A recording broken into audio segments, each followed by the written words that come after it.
I want everyone who worked on this game to be forced to go back and repeat a year of high school.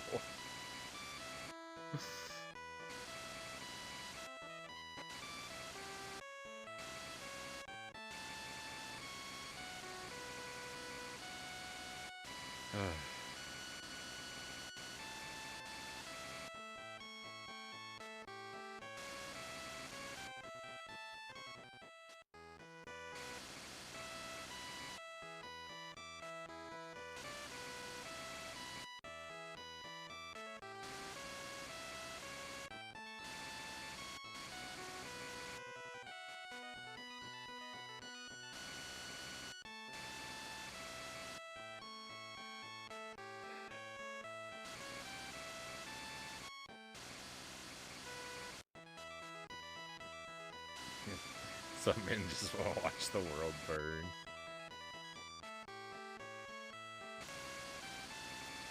My wrath must be satisfied.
I can't explain how upsetting this is anymore.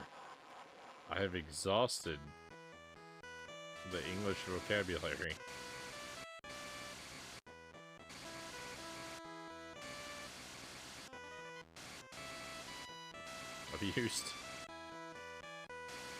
I've used every possible combination of words to describe this misery. There's nothing left. There's nothing left to say about it.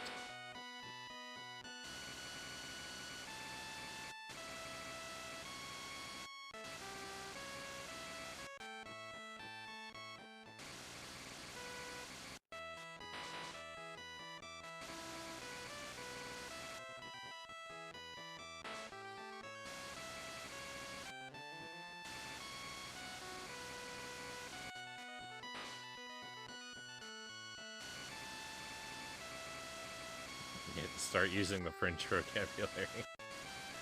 If only I had paid better attention to any of my foreign language classes in high school or college.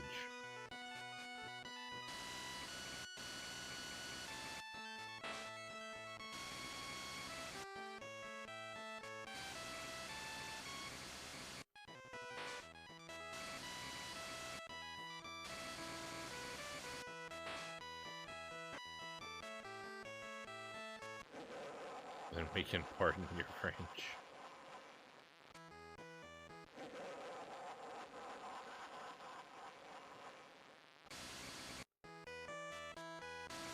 Hey, Mile High Roll, welcome in.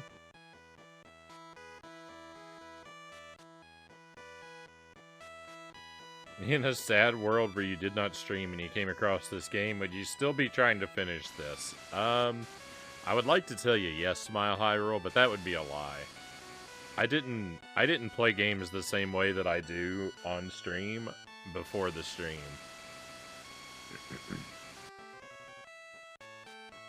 The stream...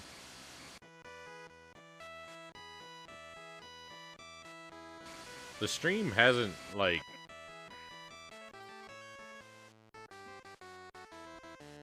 The stream hasn't necessarily directly changed the way that I play games, but it has encouraged me to... It's basically pushed me down the end of...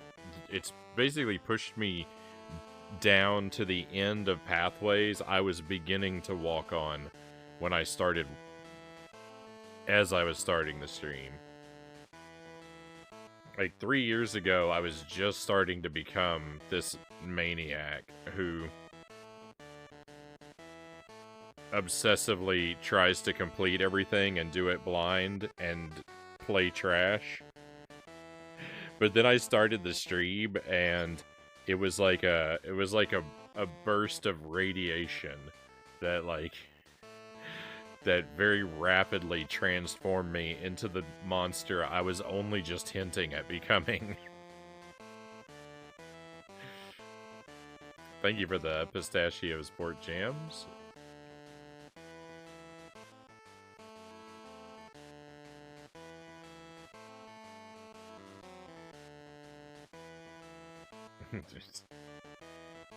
Dr. Evil is using this stream to infect the rest of the world with this game. All our minds will be under his control.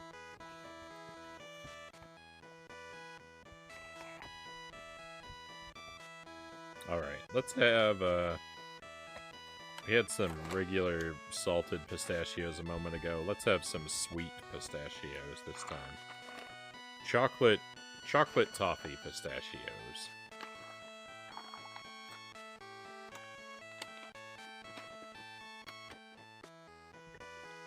Pokemon says I can do squats now. Nearly sit all the way on the floor before lifting myself back up. I'd call that a win.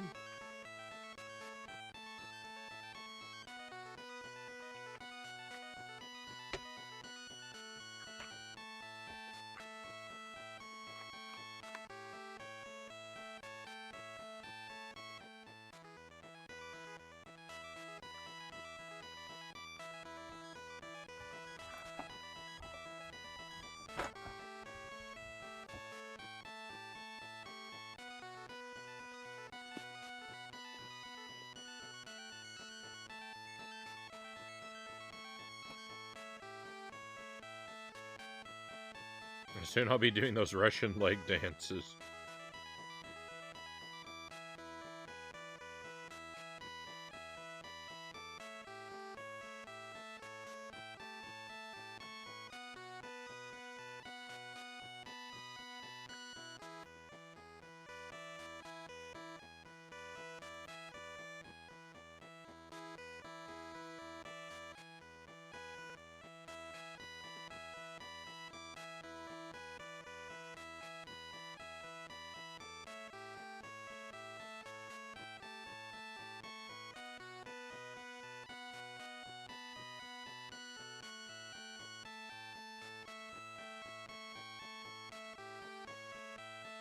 Those are a treat. Thank you, Board Jams.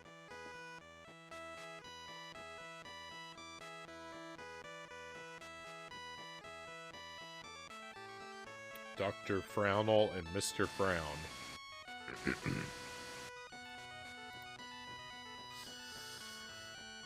I'm such a monster. I drink Dr. Jekyll's potion and I don't even transform.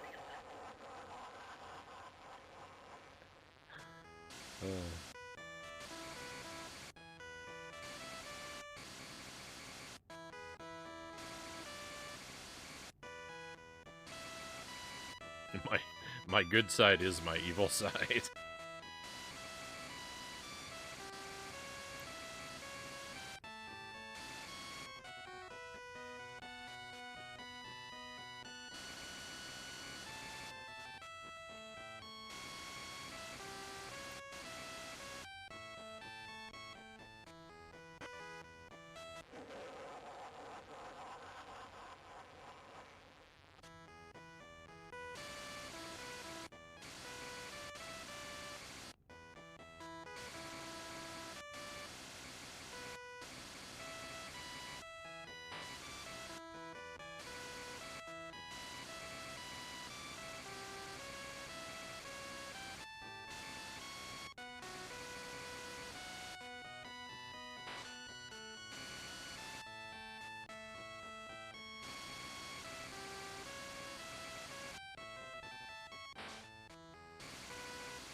I can see the two personalities arguing over what to put on the stream schedule. Nights like tonight is when the evil wins.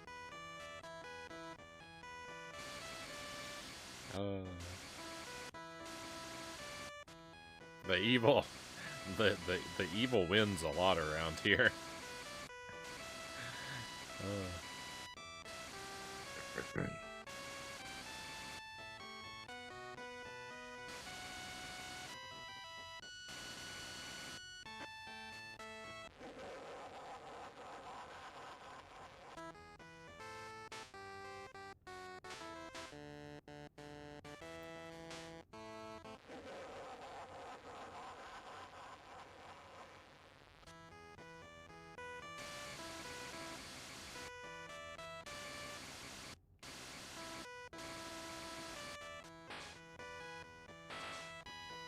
Yeah, I know you. Yeah, the one you're talking about, Pokemon's. That's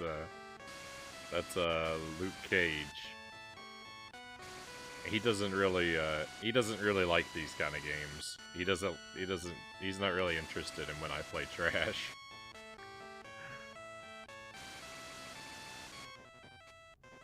He might show up again if I start playing something decent. But Jankuary must first be accomplished. A healthy decision. Yeah, do it to avoid the trash streams. You know, sometimes I want to do that too. Sometimes I'm like, what am I playing tonight? Oh no. Can my internet please go out?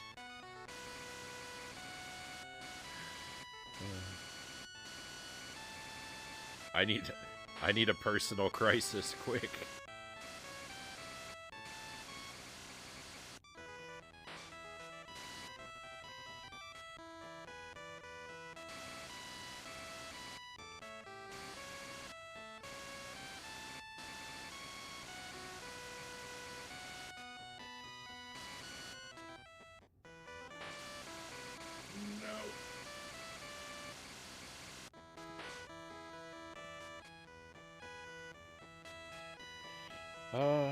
All I can say, there's been times when life got in the way and I inexplicably disappeared for several months, so I wouldn't assume anything bad happened. Yeah, and I certainly miss people, that when they're gone, but I try not to fret about it too much or assume anything bad.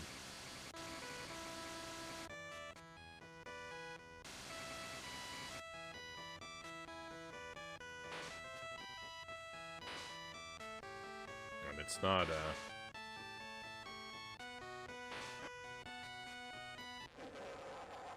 I don't know. I want to keep everything, I always want to keep the stream a very low pressure environment, so I try very hard not to, like, pry into, like, what people have going on. If people, like, when people want to share what's going on with them, I'm definitely, interested to hear it, but I try very hard to avoid asking, like, personal or prying questions.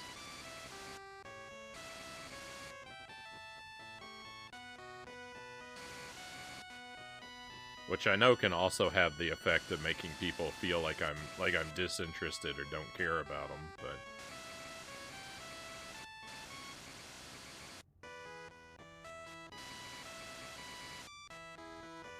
I guess that's just a side I'd rather err on anyway. to be cautious.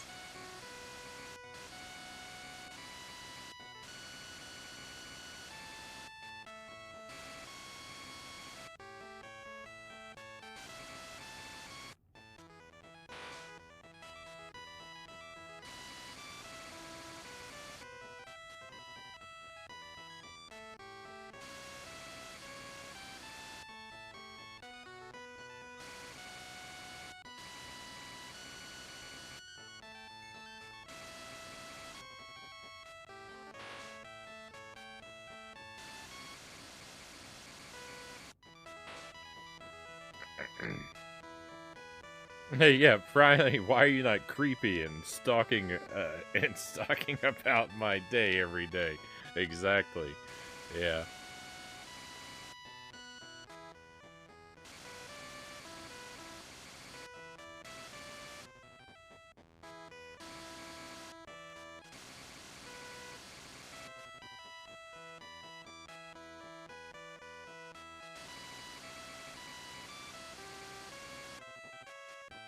You know, some people like some streams are like that, where like the streamer's a little bit more, I don't know, a little bit more actively invested. As particularly, you know, with their regulars, where they'll ask them like kind of personal questions and stuff, and it's just not, I don't know.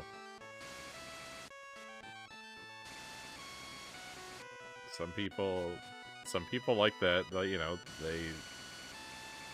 they like that someone's interested in what they have going on and they care about it and the show they remember and are sort of following it. But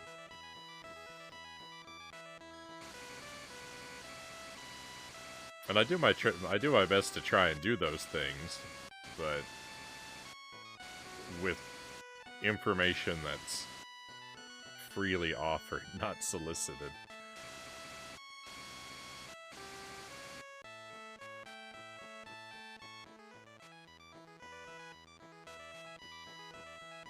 Uh, Even my pet cat approves of KFC, Bort Jim says. When we first got our dog, poor thing was skin and bones. Long story short, he ate half a bucket of KFC. Skinned, of course. We named him Chicken Dog. He's a Chihuahua, by the way. KFC Doggo.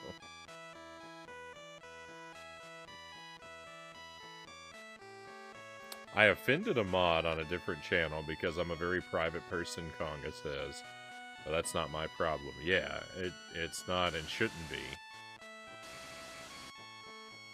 You know, I'm somewhat private too. I share a little bit about what I have going on when I have something going on, but it's usually in generalities and vagaries.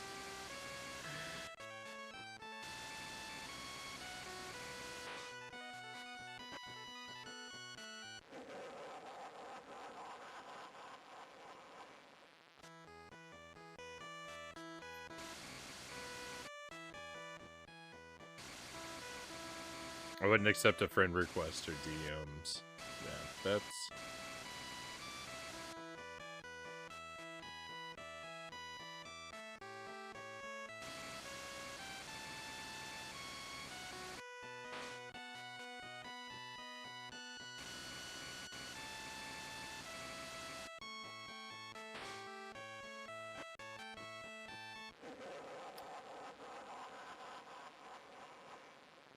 That's...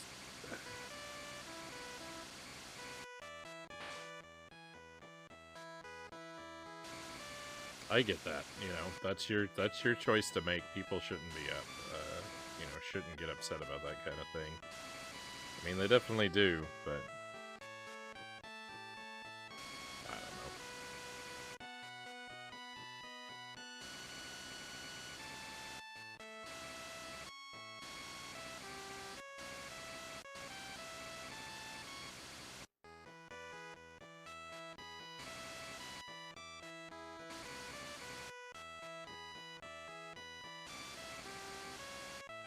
Frownie would friend me. He likes my sarcasm. Bit of sarcasm here and there. I mean, you know, I like my whispers are open. I'll generally accept, I'll accept a DM from people, but I'm not.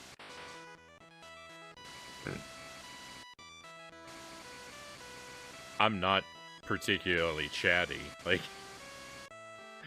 if someone reaches out to me, like, to start a private conversation like that, they're gonna be very disappointed. Because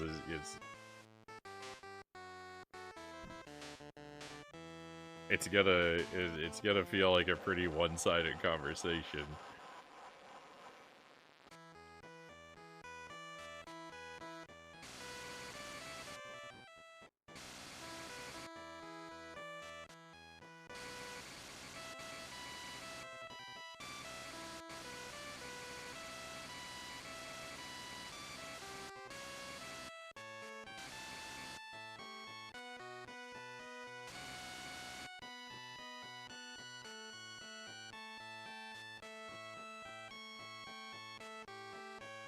Oh, Conga says, I'm not super weird about it, but they were wanting personal information, and that's not happening? No, no. Now, like, I was already on your side to begin with, but yeah, absolutely not.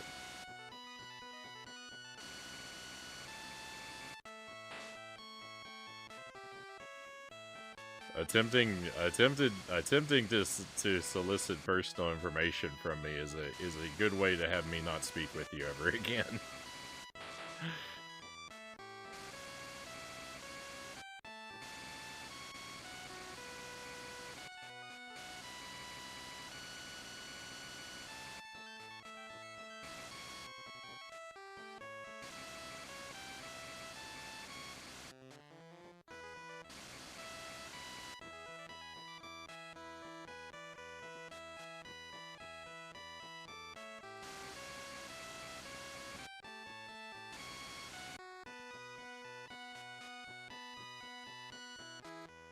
Gotten a couple of random DMs. They seem to play this game of trying to get me to add them on Discord.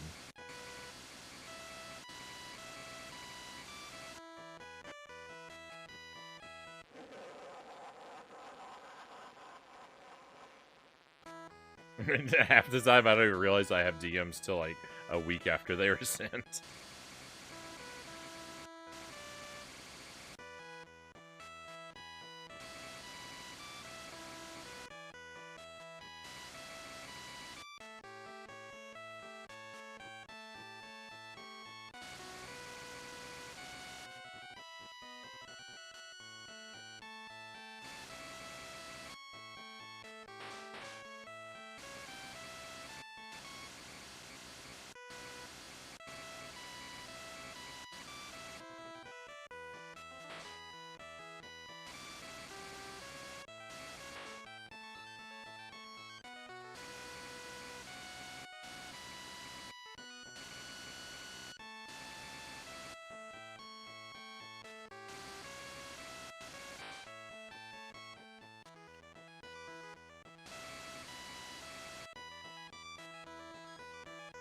I barely trust the internet with my pizza toppings.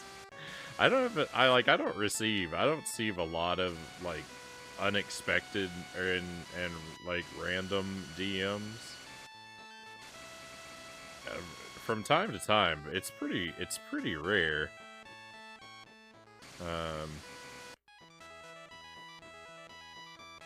It's happened a couple times where just someone I don't know has just written to me, but it's just been just like a 1 or 2 word message that's like, I don't know, just they just write to be like hi or hello, and I just ignore stuff like that because it's like I don't. What? I don't know who they are. Someone DM'd me one time out of nowhere to complain to me about the channel that we raided one night, which was very weird. I got a whisper from someone out of nowhere. It's kind of, well, I don't know. I got a whisper from someone, and they were complaining about the channel that I had raided at the end of the stream, but the details that they gave in their complaint didn't match the details of the stream that I had raided, so I don't know. I don't know what was going on with that person.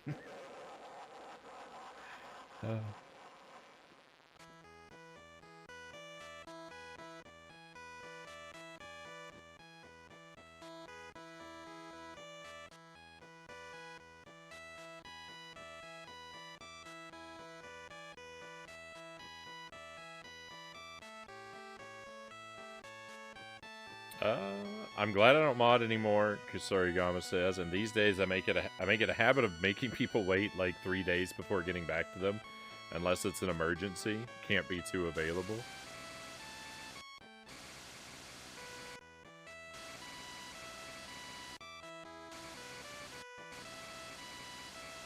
I can be pretty slow. I'm pretty slow to get back to people with stuff. I don't I don't have to make a point to do it though. I'm just naturally very kind of checked out and slow to get around to stuff.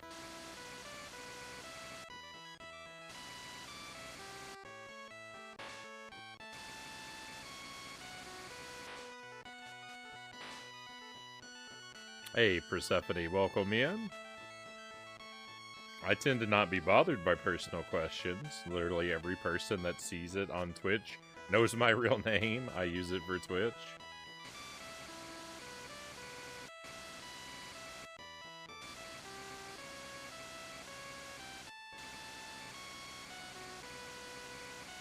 And that's fair enough too. You know, some people are a lot more open.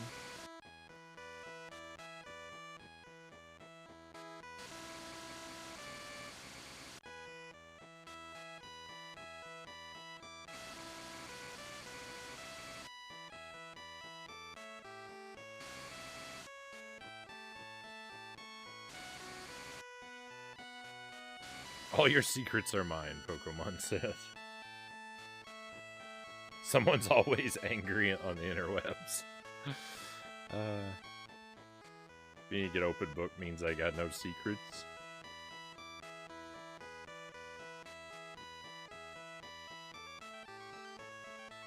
Yeah, and I think that's what it is too, Pookie. The vague messages a lot of times are just bots trying to figure out if you're a real user or an abandoned account.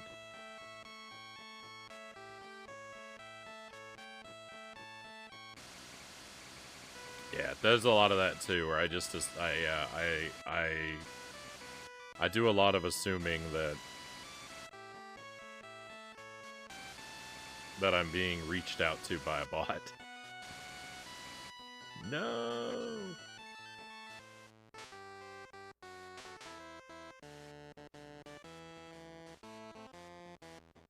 Why even put the coin there if you can't just drive into it? It's there to challenge you to lure you into attempting a jump to collect it. Alright, because like this coin, see, I could pick it up if I just wanted to turn around and do a little jump like that. But I don't find the coins to be worth it. They're a waste of time, energy, and gas.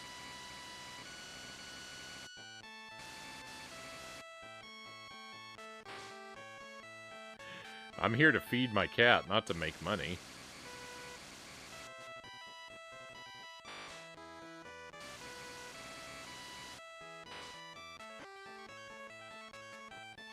I'm under the assumption that Frownie is a bot. I don't believe this could be real. Well, you might be onto something there, Pookie.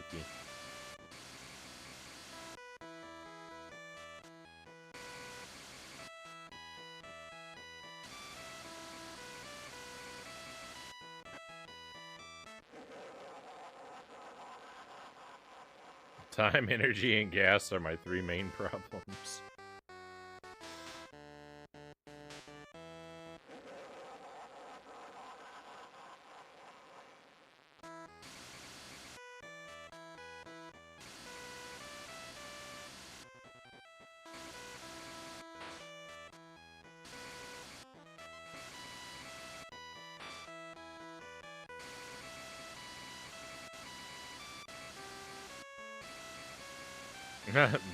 Frownie, I'm now going to download your internet browsing history.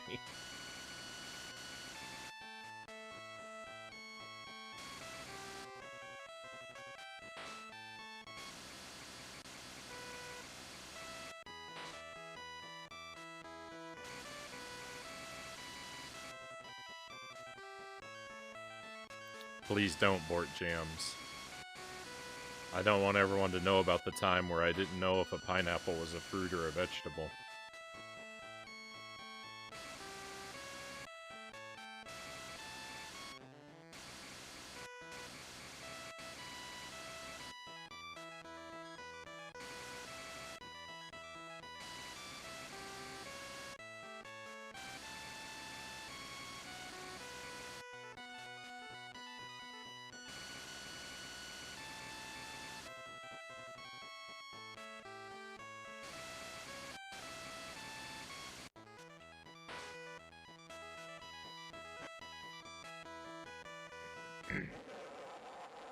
How to never look up a game walkthrough again. And that was his last time on the internet in 2008.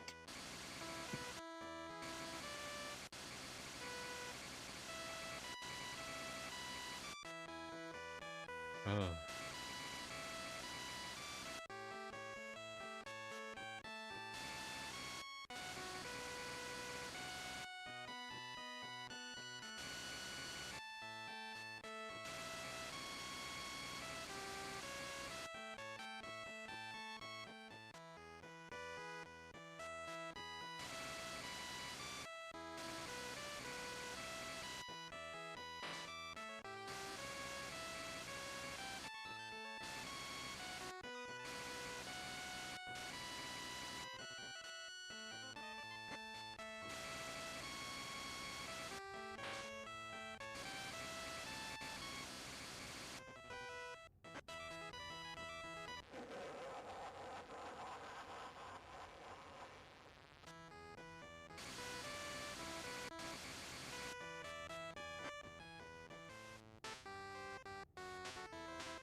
Knowledge is knowing a tomato is a fruit. Wisdom is knowing not to put it in a fruit salad.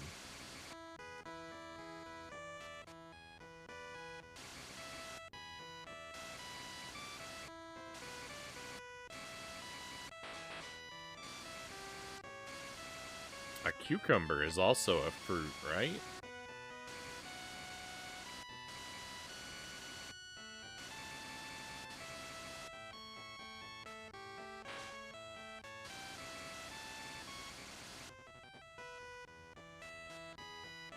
Enlightenment is avoiding salads altogether, Zergling says.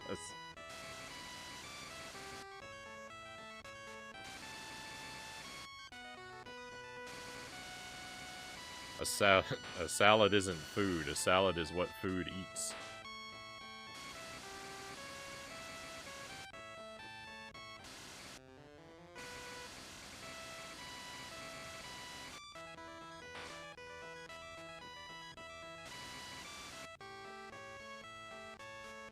I wonder how many people know the unholy stench of tomato vines? I can't say that I've ever smelled a tomato vine. I've grown tomatoes and had fresh tomatoes, certainly, but I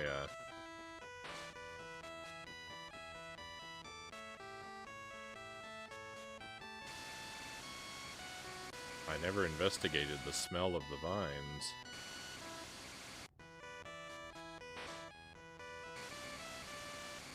It's what food eats. Someone said that once when I was a kid, and that stuck with me. I don't remember who I heard it from. You know, undoubtedly, you know, someone who got it from someone else who got it from someone else.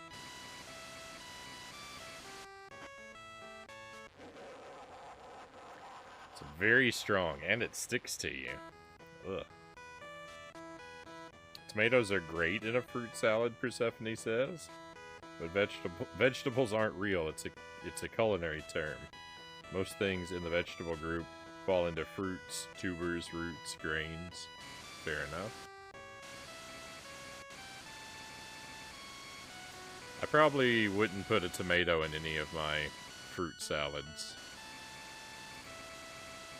But I did see an episode of Chopped once where one of the cooks put a tomato in their fruit salad, and they weren't immediately kicked off the show, so...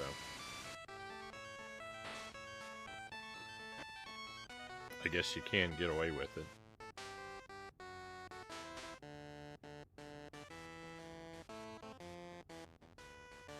I had the sweetest bell pepper last night. It was like eating candy.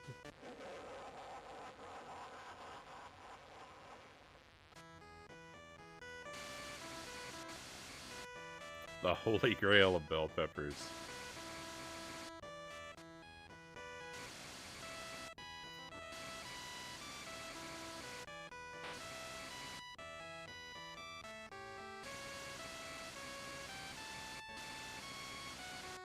I eat a pretty fair amount of bell peppers. I don't tend to eat them raw. I tend to eat them. I mean, you didn't say the one that you had was raw. I was assuming, but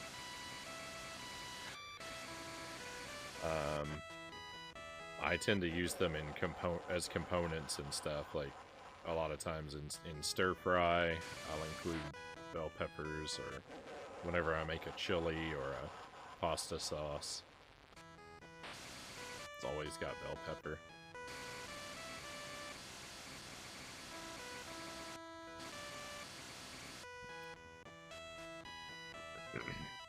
My wife likes just raw bell peppers a lot. She'll put them in her salads, and or just eat them for a snack. But me, not so much.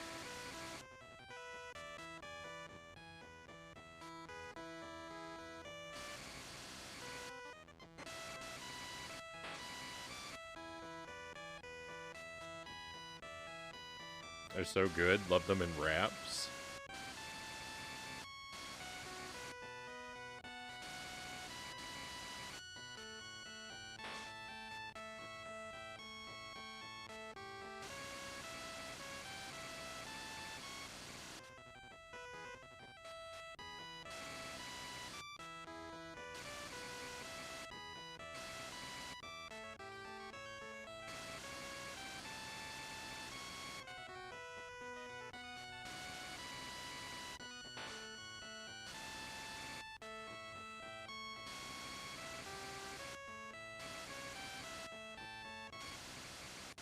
Does anyone remember the chicken Caesar wraps that Long John Silver had in the 90s?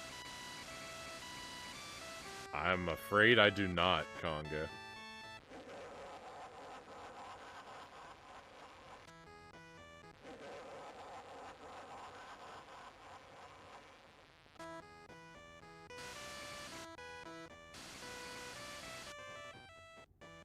Might be my favorite food ever.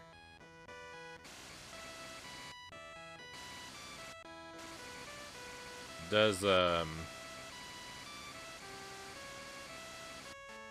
Long John Silver, when you get fried fish from Long John Silver, are they one of those places that include a lot of the, like, a whole lot of the, like, crispy batter that just, like, you know, just sort of falls off the fish and cooks into little, like, batter flakes?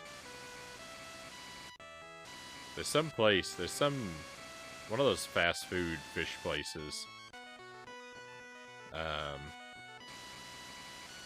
Whenever we would get fish, it would be, wherever we get the fried fish, it'd be surrounded by crispy batter flakes.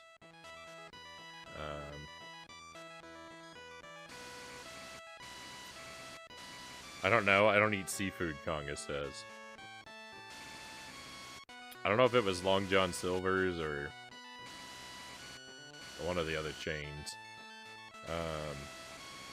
But whenever we would get fried fish, I always thought when you hear the term fish and chips, I always thought that's what it meant.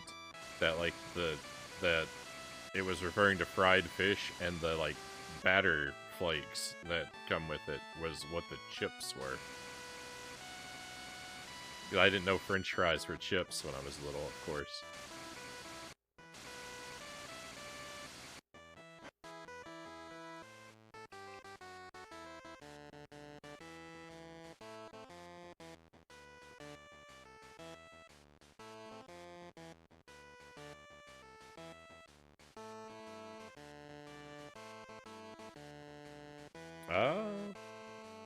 Yeah, a lot of vegans won't eat honey because it's still an animal produced product.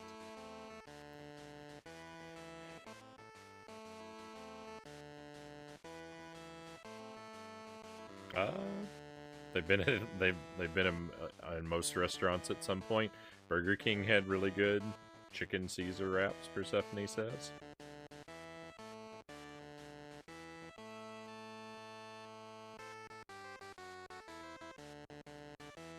The honey tastes better if the bees have been yelled at, Conga says.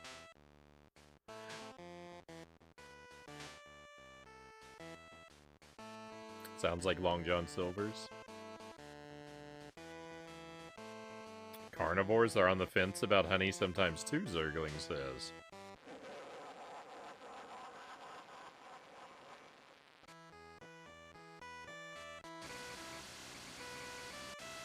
Interesting. Yeah, I can see it. I can see, yeah, I can see, I wouldn't have thought of it, but yeah.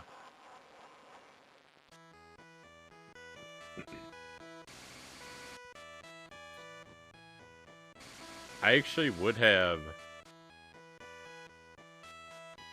like, if I were adopting a carnivore diet, I would have assumed honey is off limits. But I wouldn't have given it really any thought.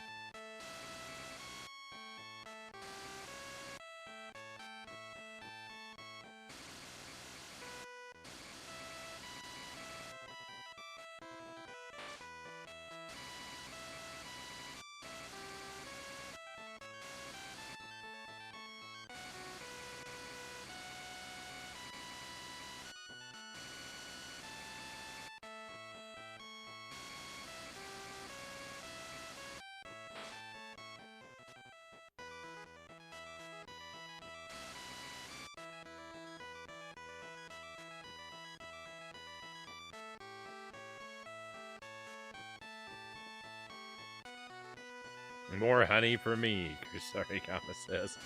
I use honey fairly regularly, but in very small doses.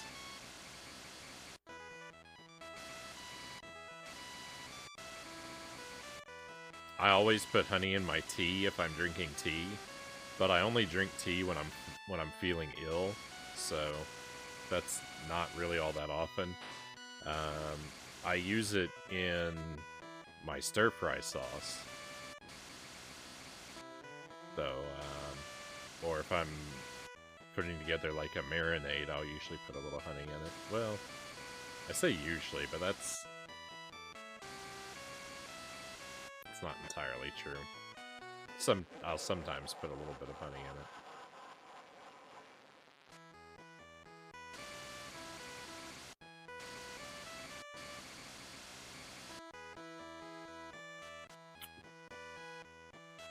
But it's usually just it's usually a very small amount, just a teaspoon or so.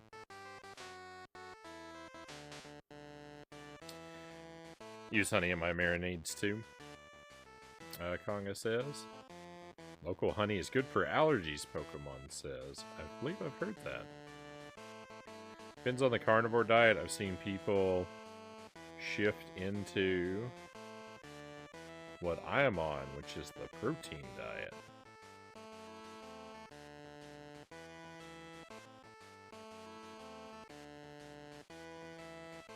I've spared the fish, everything else is fair game, Conka says.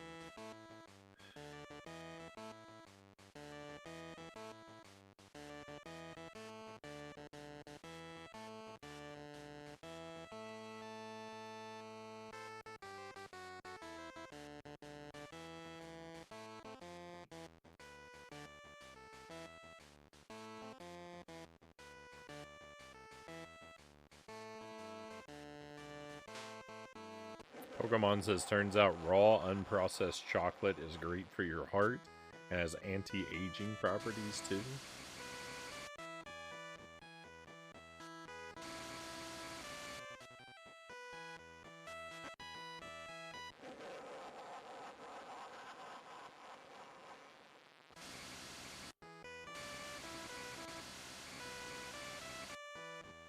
Anti-aging could mean two things.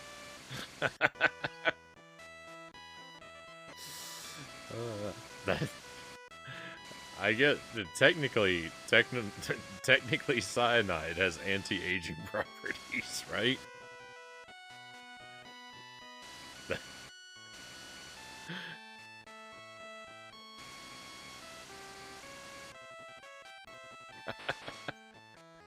I've never thought of that.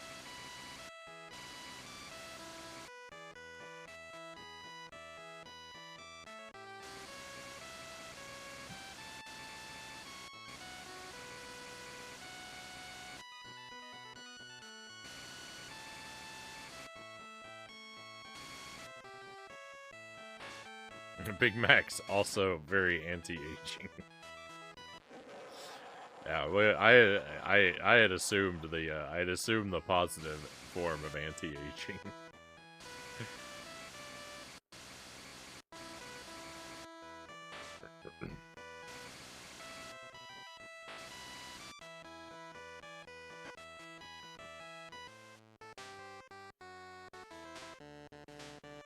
I'm very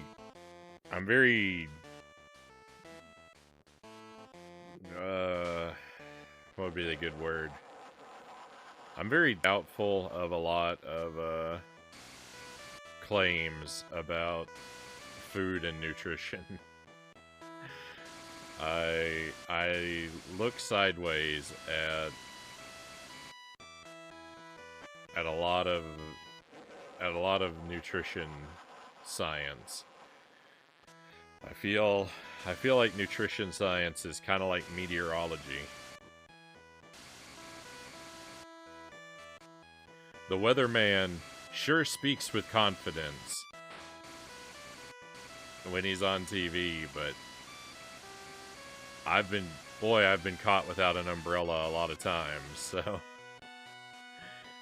And with all of the, like,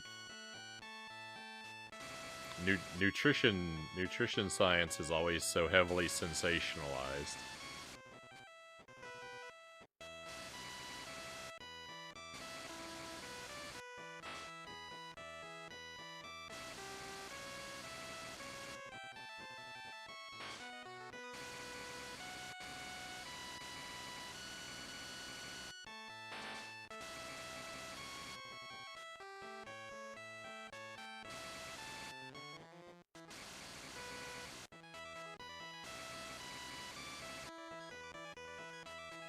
Every time you hear something definitively proclaimed, X is the cure, it seems immediately the next year you hear just as many equally confident proclamations. X is poison.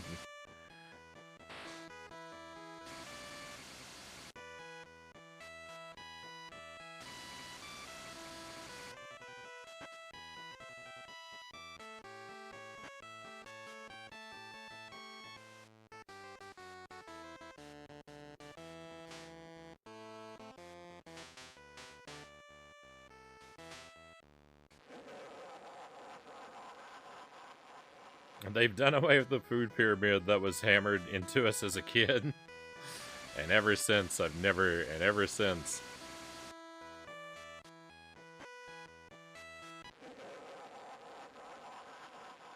never trusted anything I've learned about food.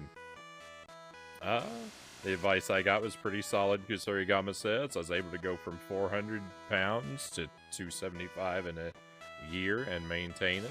Right on.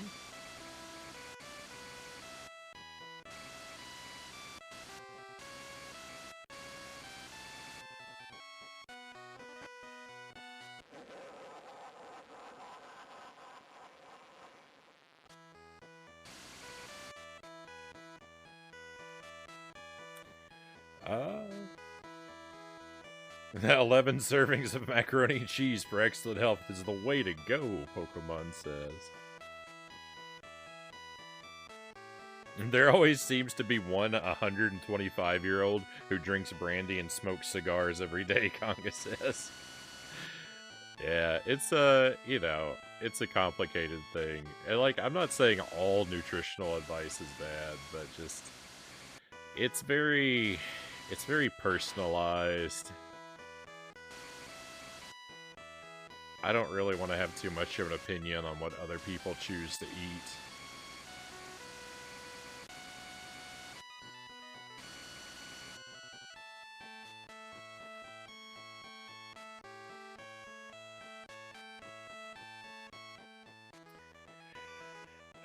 You want nutrition science, bro? Check out basil. You literally know about it in your whole life, and it's the healthiest food ever, with science to back it up over and over.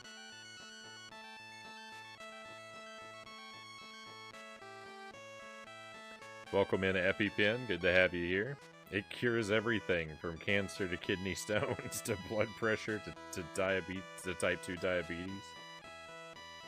Calories are the biggie, Conga says.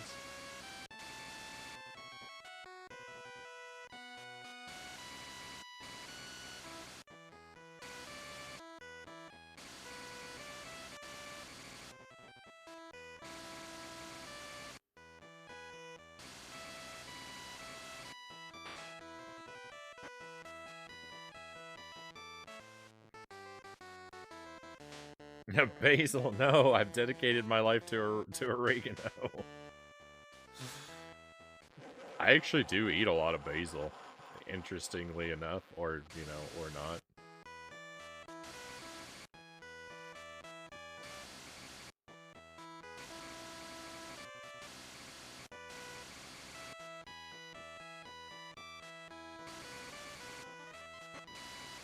I guess that's why I find myself to be in such excellent health most of the time.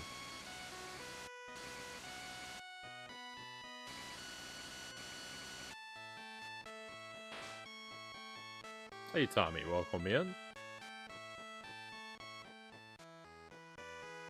Does this game cure anything, or is it the cause?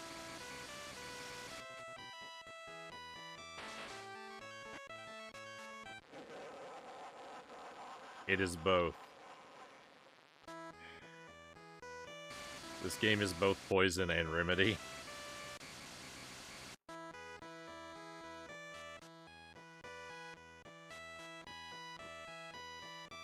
Pretty sure Basil is the great mouse detective? I've never seen that one.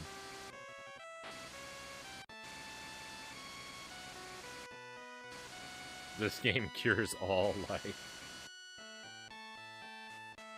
This game is mostly the before.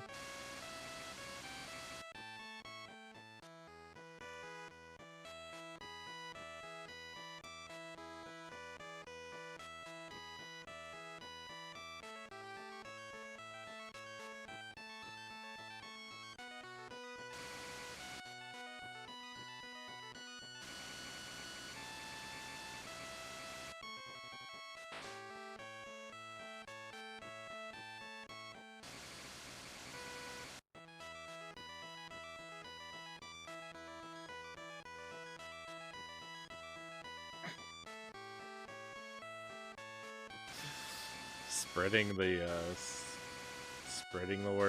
the word about basil. Well, you don't I mean, I'm already on board. I'm already on board with basil in many ways. I use it in my fried rice and my stir fries and my pasta sauces.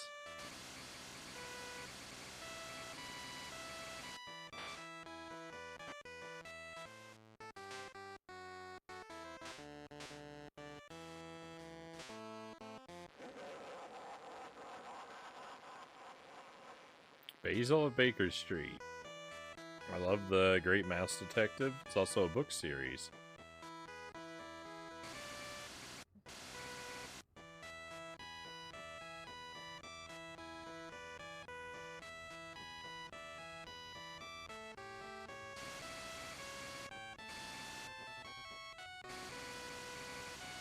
I didn't know it was a book. I knew it was a film, an animated film.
Judy Blume's Mouse and the Motorcycle books. I didn't remember those were Judy Blume.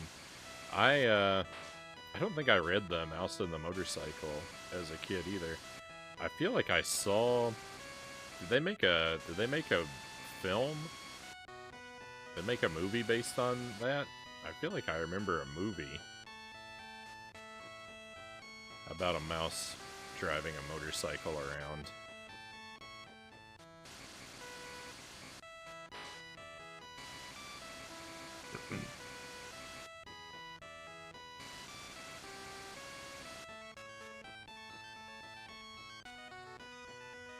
That's what we got as kids before Harry Potter. I recall reading a lot of Goosebumps as a kid. Before Harry Potter.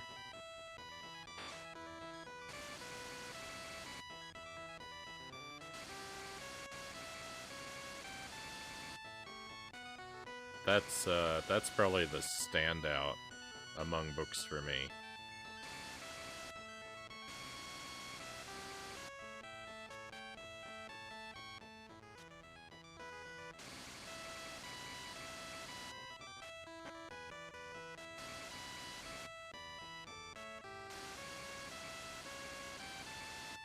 I think I read,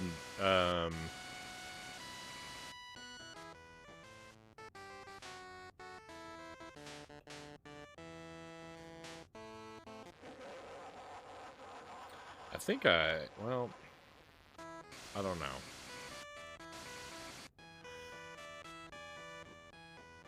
I love the Oz books, Conga says. I've never read one of those.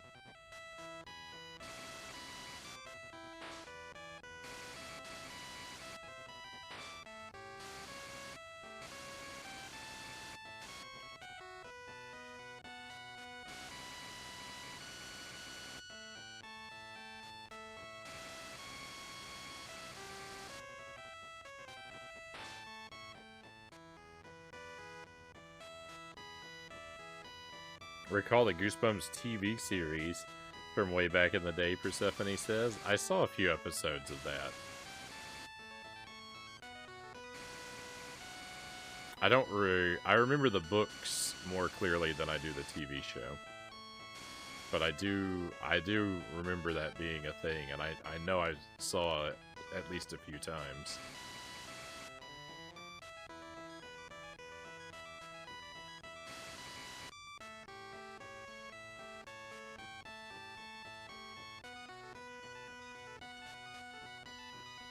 Have a rise and fall story of Harry Potter and the Sorcerer's Stone, Pokemon says.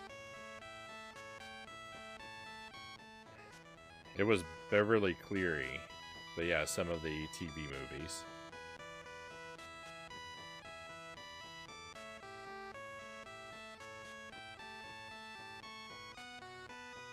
TV show was so bad it was good.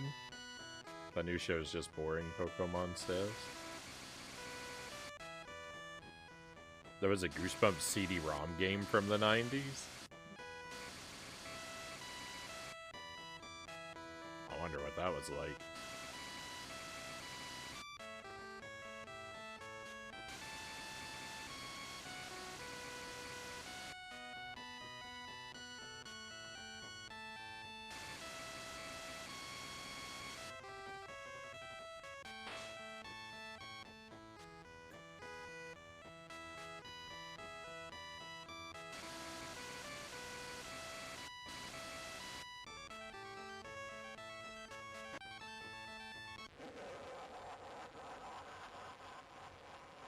The game was massive jank and somehow featured Jeff Goldblum.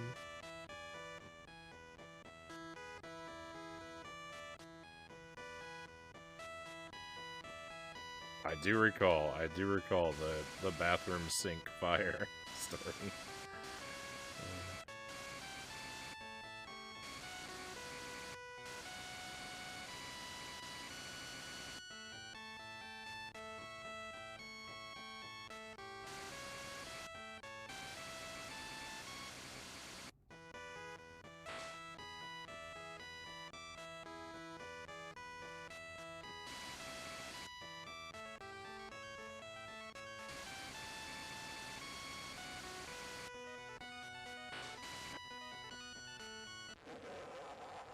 Goosebumps was legit books, EpiPen says. How scary could it be when its TV adaptation came after Doug on Nickelodeon?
Pokemon says, there was a book fair. Harry Potter 1 had just come out. Everyone had a copy.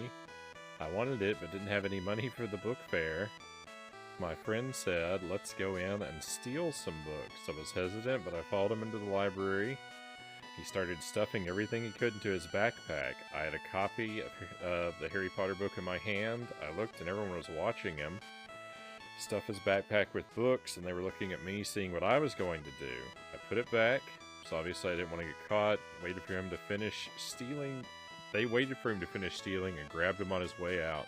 As a reward for not stealing, the librarian gave me a copy of Harry Potter. Then my parents destroyed it because it had witchcraft in it. The end, Pokemon says. No, I got it. I was just waiting. I just wanted to wait for the story to end.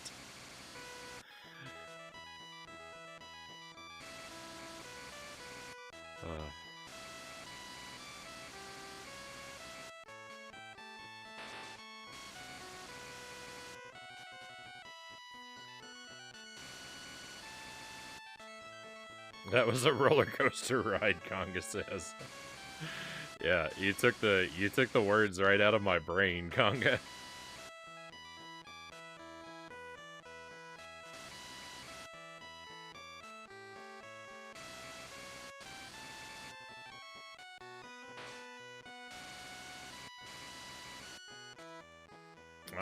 People got early copies and then drove by release lines yelling out spoilers.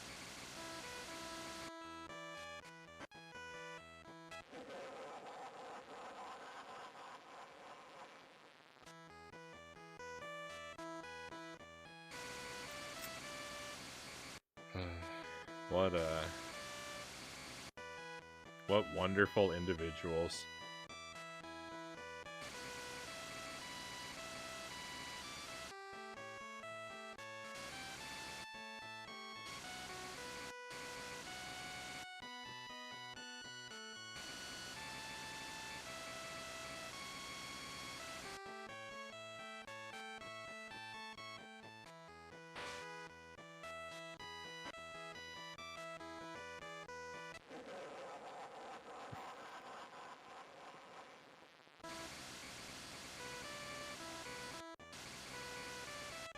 Literary trolls, Conga says.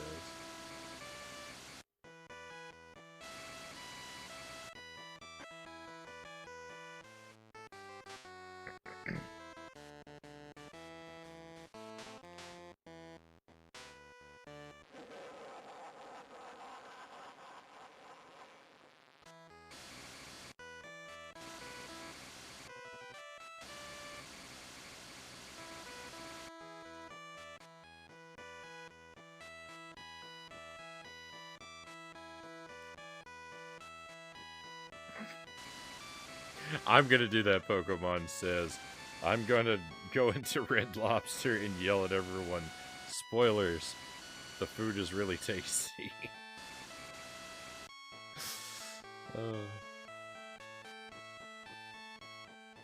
That'll show me. What a typo. I liked it better before you corrected it.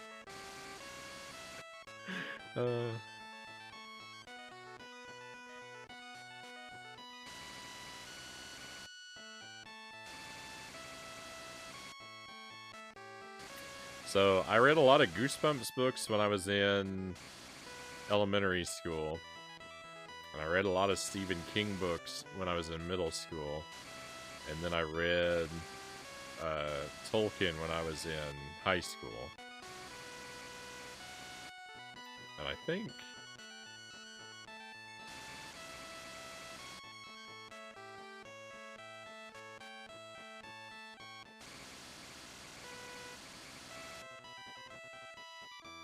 that's it for, like, big chunks of time reading, like, stuff by one author. I don't know. I'm not...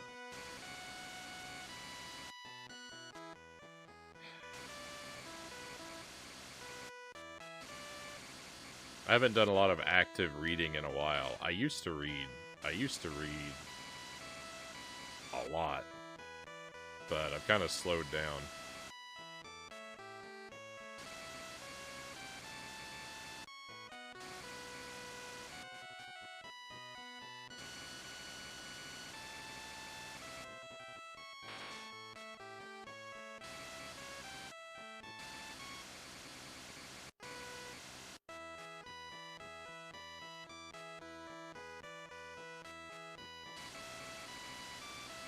The Cheddar Bay biscuits is their best food.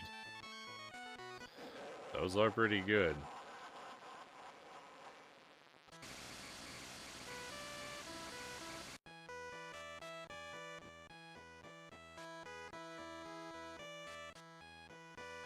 Tolkien was rough, EpiPen says. My 20s, I got really into young adult fiction, almost shamefully.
Did a really good job with the Lord of the Rings, I thought.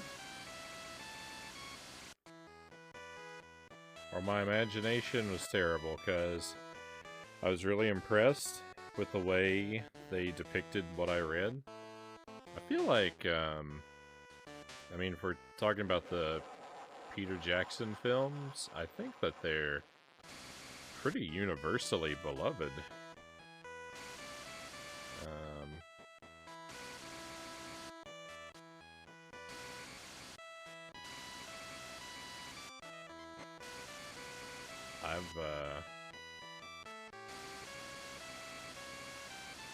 rarely, if ever,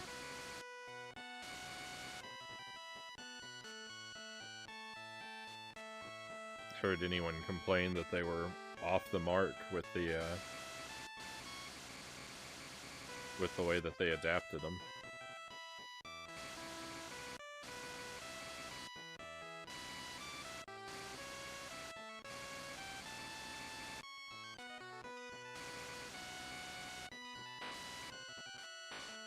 I was actually first introduced to Tolkien through the Rankin and Bass Hobbit animated film. I don't remember how old I was when I saw it for the first time. I think middle school. But I really liked that. I really liked that film. And then eventually read The Hobbit and read through The Hobbit and The Lord of the Rings.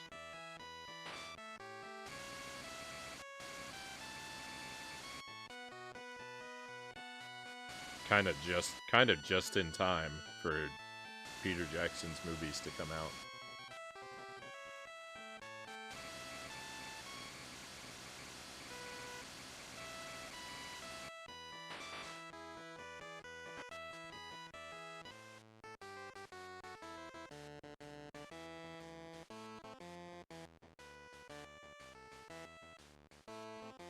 I love those cartoons, Conga says. Yeah, I'm less, I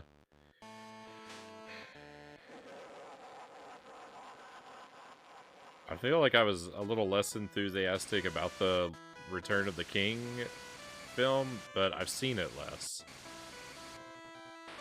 And I don't think I knew about that one until after I'd seen the live-action movies.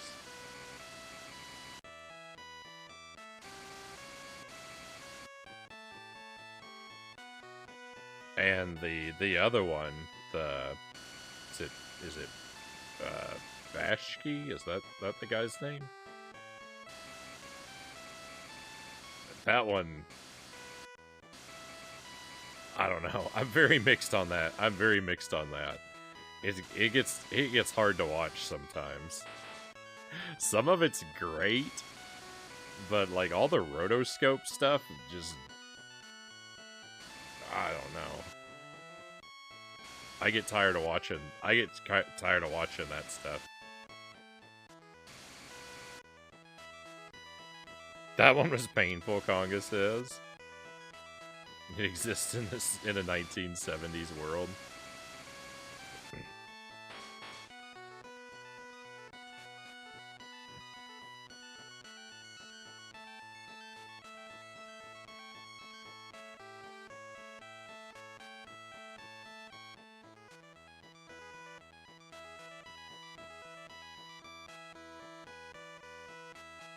Pokemon says, Lord of the Rings is one of the greatest metaphors of all literature and movies. The enemy wasn't Sauron, the enemy is the One Ring. And it's a metaphor for addiction. The journey represents someone's journey of how difficult it is to escape its grasp. It's a long and difficult road, but getting to the point where you're finally free and clear is what makes it all worth it, Pokemon says. Enough free wallpaper for you tonight.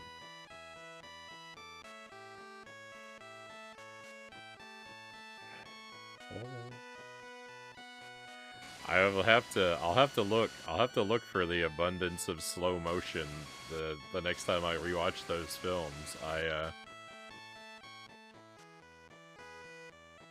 I definitely know of parts where slow motion is used. Like I can picture in my head, but I never reflected on how heavy it was. I'll have to pay attention to that in the future.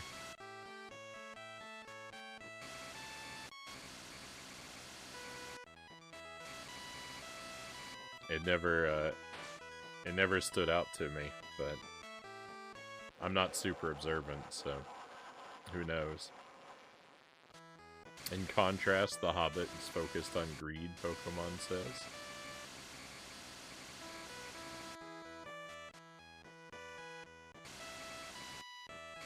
Have you even gotten the cat food tonight, Zergung asks. I think I got it twice.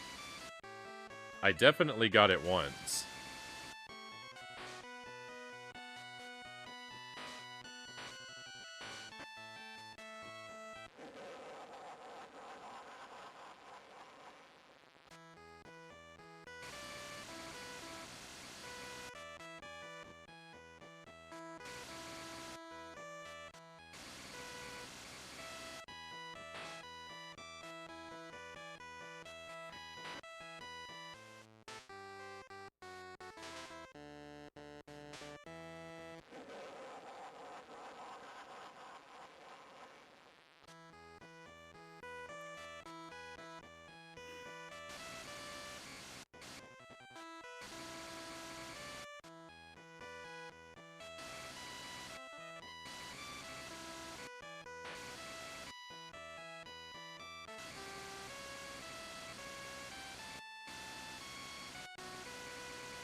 If I do the drinking challenge to take a drink every time Peter Jackson uses slow-mo, I could I could hit you up for the new liver I'm going to need.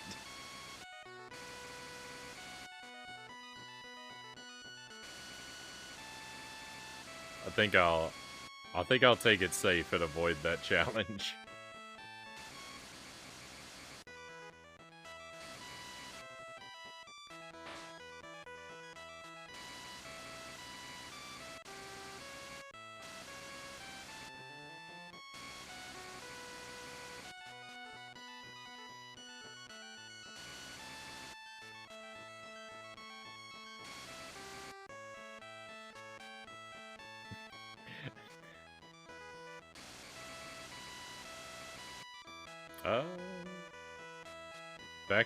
It's back. Not Bashki.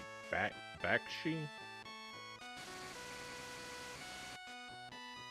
That one was good until they left the Shire. Konga says, sadly, that's 96% of the movie.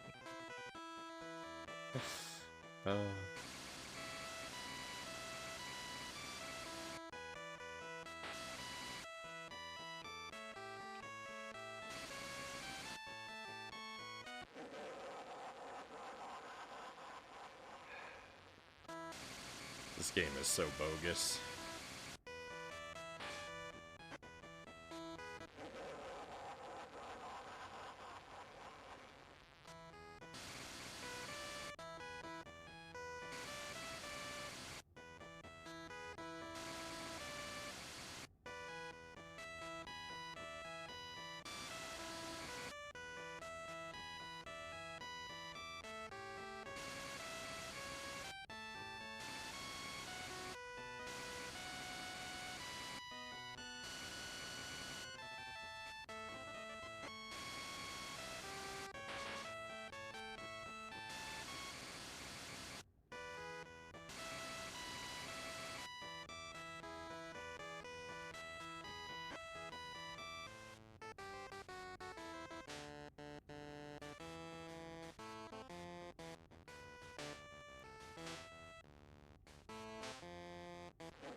You reminded me of a story I like to tell Pokemons. I've told this story on the stream a couple times, but there's always someone around who hasn't heard it, and it's funny to me just to tell it. So, there's this there's this brand of cola, Jones Soda, that they make a lot of different flavored soda pops. Probably everyone knows about them, but I mean, I don't know if they have it everywhere in the world. But like most of them are like, you know, stuff you would expect. Like they make like green apple soda and stuff like that, like candy flavors. But they have also on occasion experimented with strange savory flavors. um, and put them together. I've seen them put together and sold as like holiday gift packs, where they have like a Thanksgiving dinner soda set that's 6 bottles of soda, and they're flavored things like Brussels sprouts, turkey and gravy, uh, green beans or mashed potatoes. Like I don't remember exactly what all of them are, but they just take, you know, traditional holiday foods and attempt to replicate them in soda form, and drinking them is a horrific experience. And I know this because when I was in college, and Jelly and I were dating, we didn't come we couldn't come home for Thanksgiving one year for some reason. And so my mom had sent us a set of those sodas since we couldn't have a Thanksgiving dinner. She sent us a set of those sodas, and so on Thanksgiving we sat in our dorm and went through all six of those bottles of soda, and they were a traumatic experience. They were so awful. But I think about that because, well, I mean, so that's a fun memory in and of itself. Yeah, drink them on stream if you could find them. I wonder if they still produce them. I mean, because they only ever existed as a novelty item anyway, so, like, it's not something that, like, I would expect. I don't know. But anyway, I also think of that story because it fuses in my mind with one time where it was around Christmas, and I was hanging out in the living room with my mom, and there was they had the tree set up with a lot of gifts under it, and there was one like kind of near to where I was sitting that had my name on it, and I said, "Ooh, this one's for me. I wonder what it is." And I was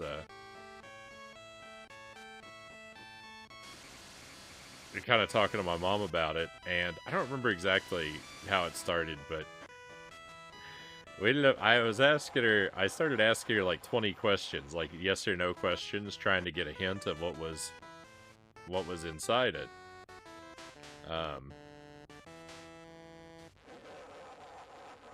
And I remember one of the questions that I asked was, is it something I could drink?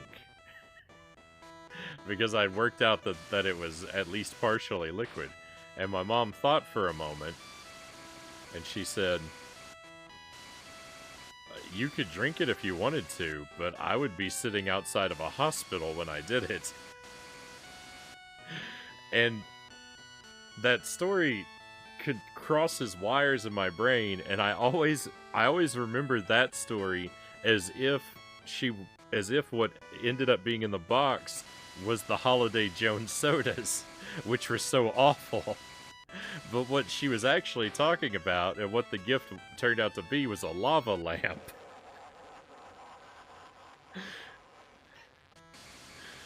Which makes more sense until I think about how horrible those Jones sodas were.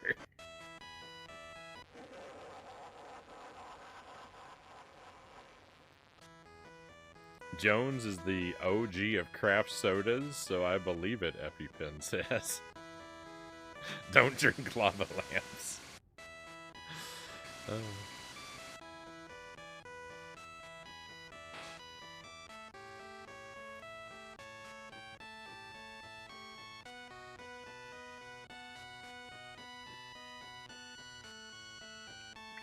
Pokemon says, I wanted to try chicken and waffles flavored Lay's chips. They tasted like syrup, just syrup flavored potato chips. Would not recommend. Yeah, I haven't had an opportunity to have those.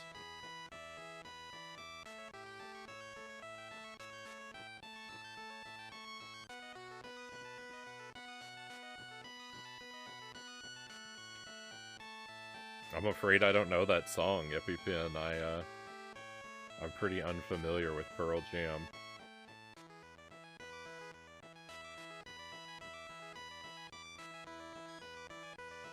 I might recognize some of their songs if I heard them, but I'm not familiar enough to name any offhand.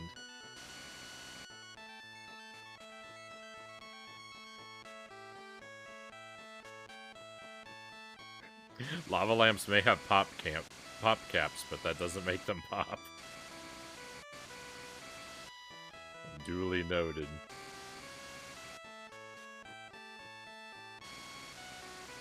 There's a true story of someone who drank a lava lamp on accident, Pokemon says.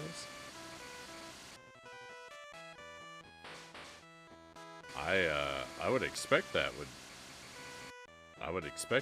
probably be fatal.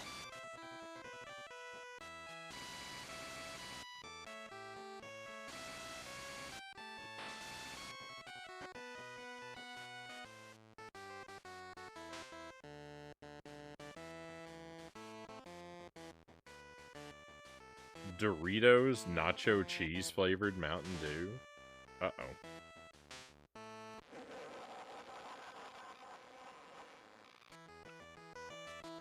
That I don't think I would be bold enough to try.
So the song is the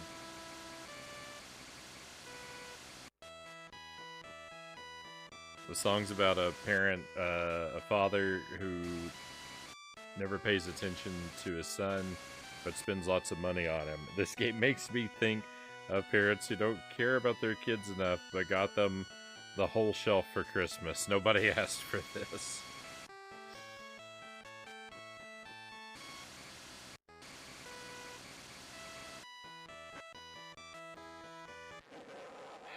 Yeah.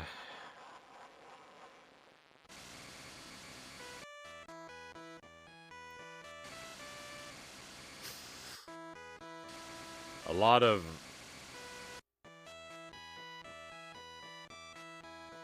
unfortunate things have to happen in your life for you to wind up playing this game.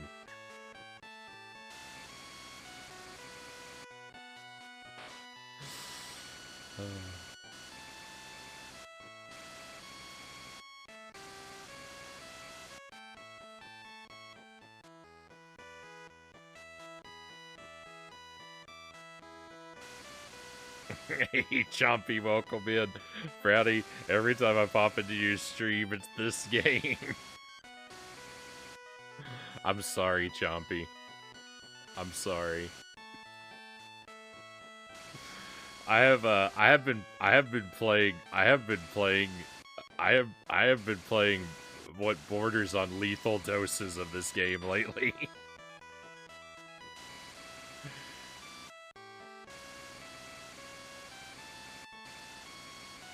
I'm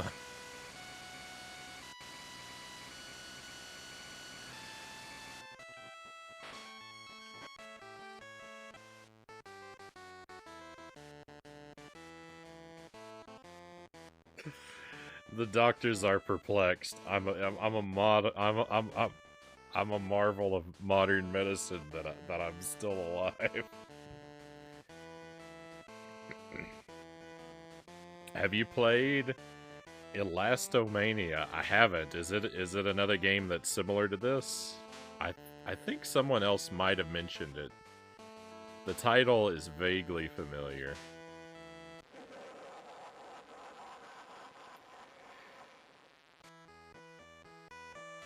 Hey Derek Ocean, welcome in. Hope you are well. This is the game that never dies.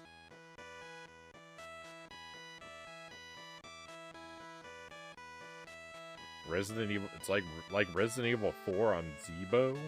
If you ever wanted to play a jank game, that would definitely turn people's heads. And unfortunately, Pokemons, I'm not in possession of a Zebo. I think I'm locked out of that library.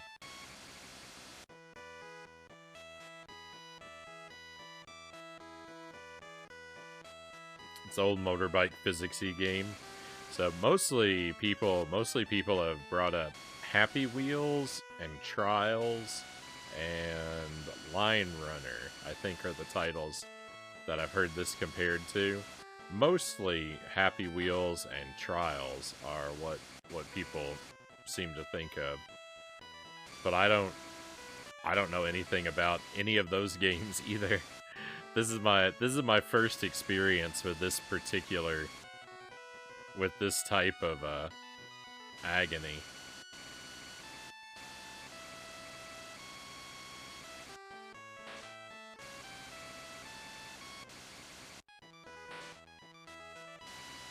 I was brand new to this genre when I started this, and I long to return to the days of my ignorance.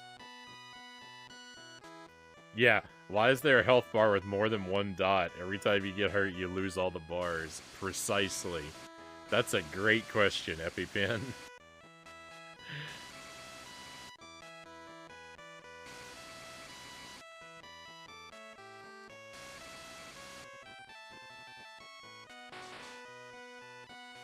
Thank you for the wheel, Derek.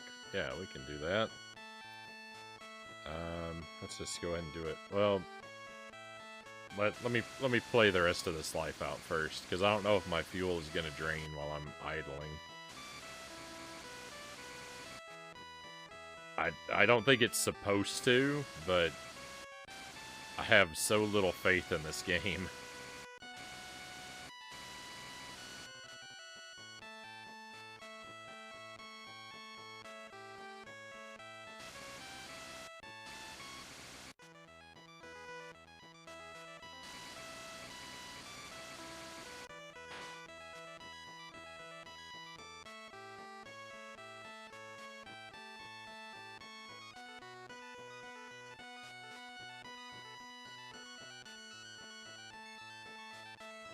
Reminds me a lot of a mini clip game, only it wasn't designed to chip away at your soul.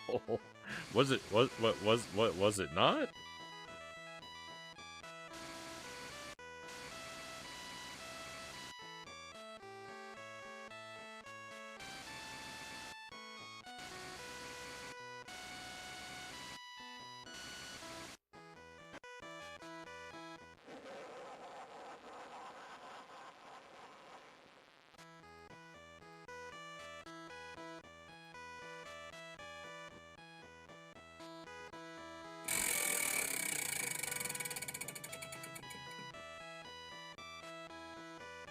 Hey, we landed on one of the two spots we always land on.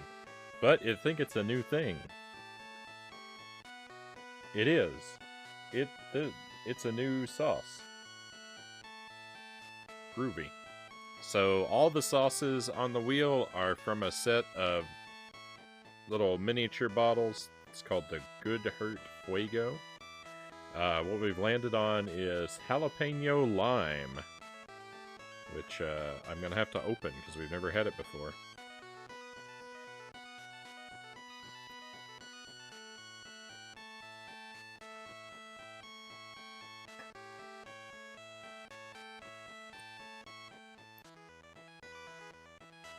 Don't remember what it was called years ago, but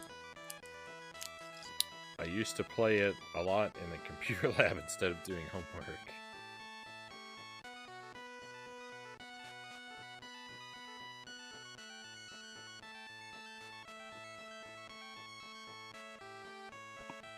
I'm off tomorrow. Gonna watch the Royal Rumble. Can't wait.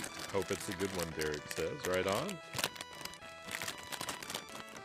I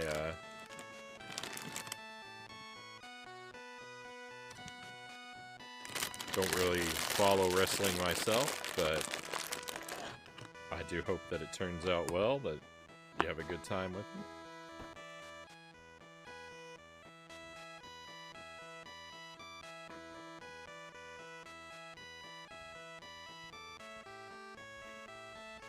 Pokemon's predicts Undertaker is going to win. He always wins. I know he's retired, but he's still going to win.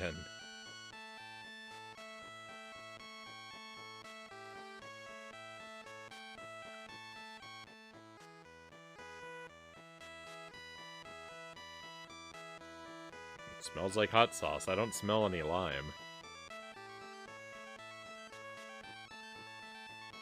Whoa. That was a bad pour.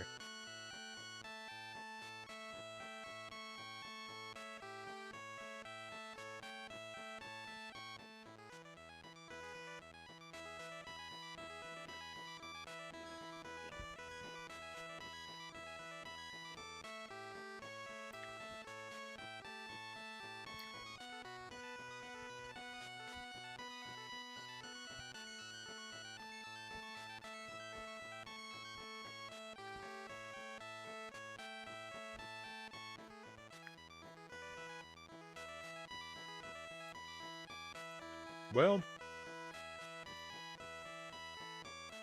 I didn't get a whole lot out of that one.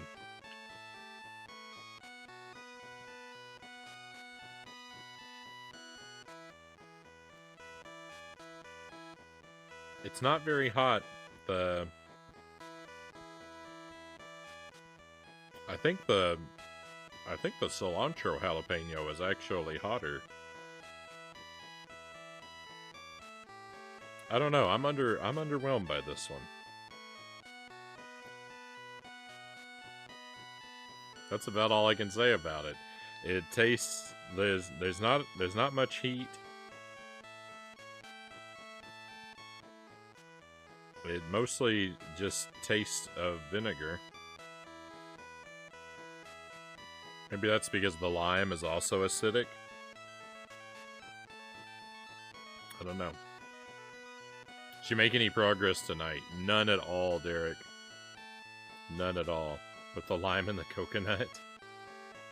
What kind of hot sauce? It's a jalapeno lime sauce, Startomic. Yeah, that one's underwhelming, unfortunately. I don't know, maybe it'll grow on me if we land on it again.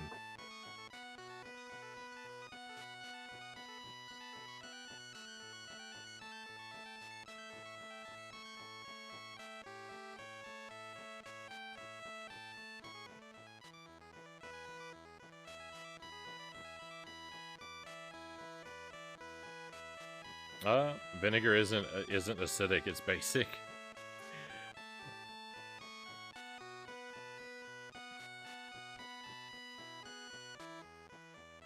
Fair enough.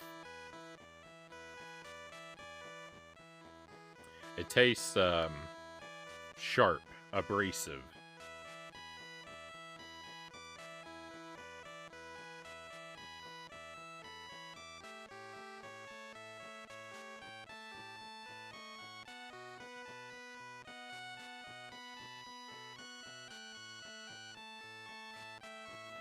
We're all basic here, Conga says.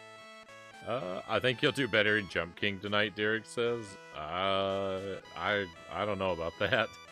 I don't have high hopes for my Jump King performance.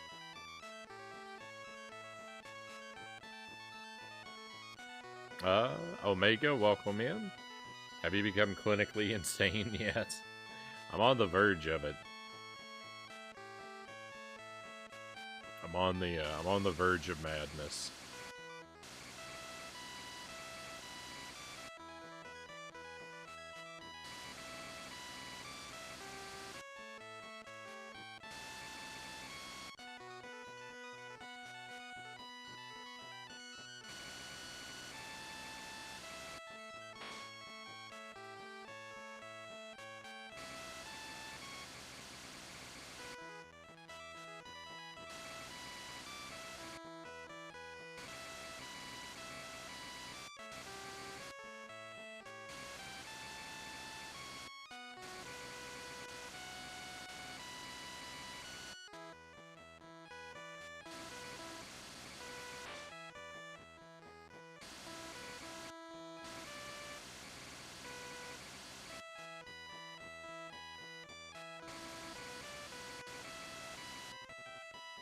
Awesome.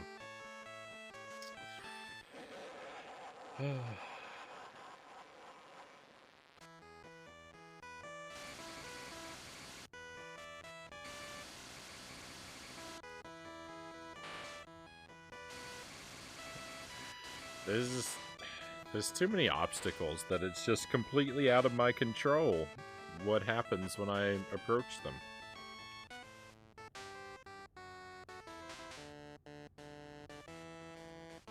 Did you beat Hades yet?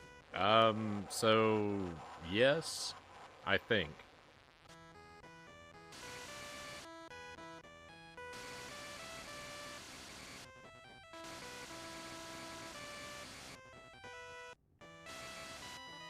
I beat Hades, I got to the end, and then the game kind of loops, so... I didn't get a... If there's a true ending, I didn't get that. And I definitely didn't 100% the game. But I got to what I think is considered the first win.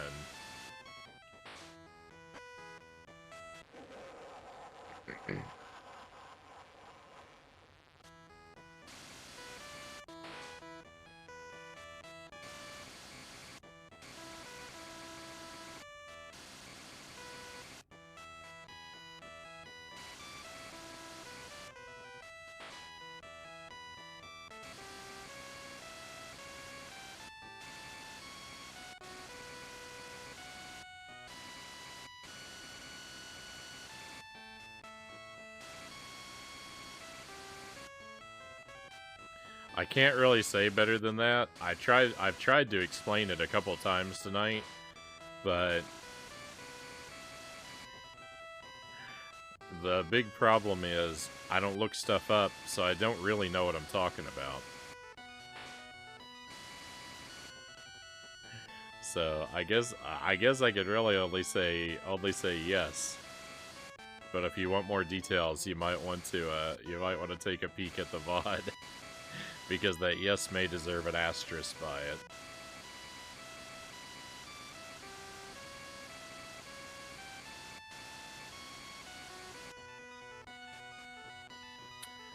There's no way the developers ever beat these levels, EpiPen says. You've got to appreciate that Nintendo made it a requirement in Mario Maker that you have to beat a level yourself before you publish it publicly. Oh yeah. Yeah, I love that,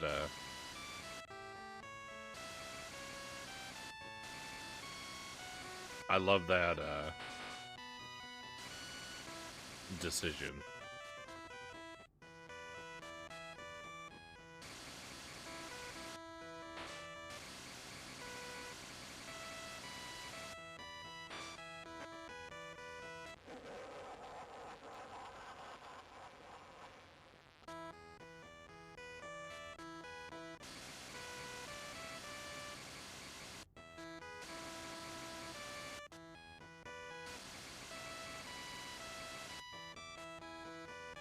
There are still technically ways to upload impossible levels, but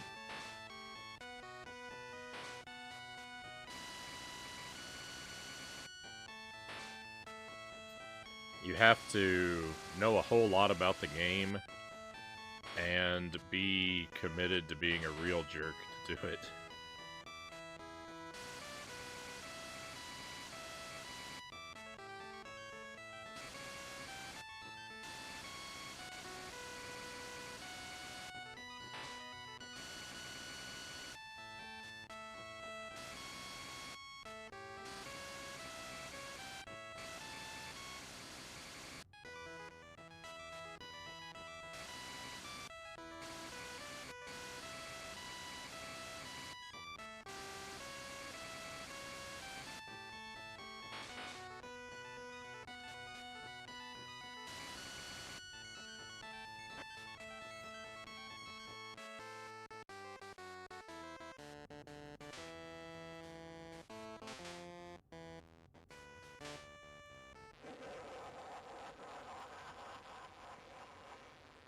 Yeah, you can't subject anyone to torture that you haven't first survived yourself.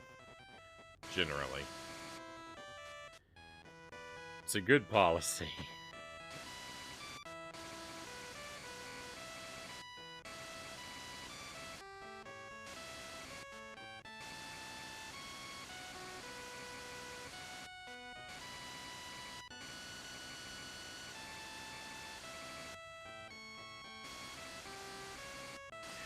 Watching you work through these levels reminds me of watching the hardcore Kaizo Mario Maker level players I used to watch. It takes a Jedi resolve and level of patience.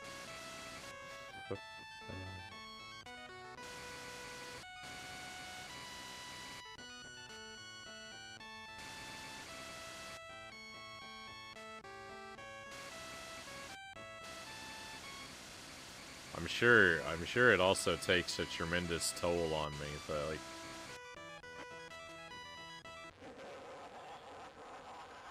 I'm sure every hour I spend in this game is cutting a day off the end of my lifespan.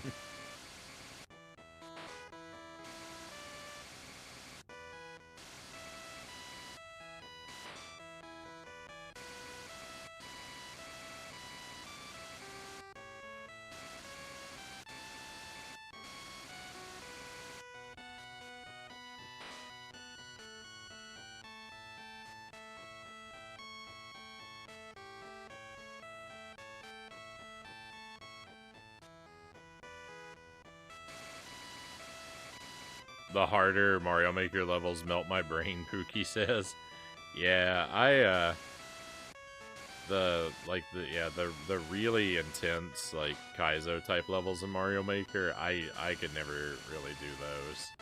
I can't do many of the like really advanced tricks.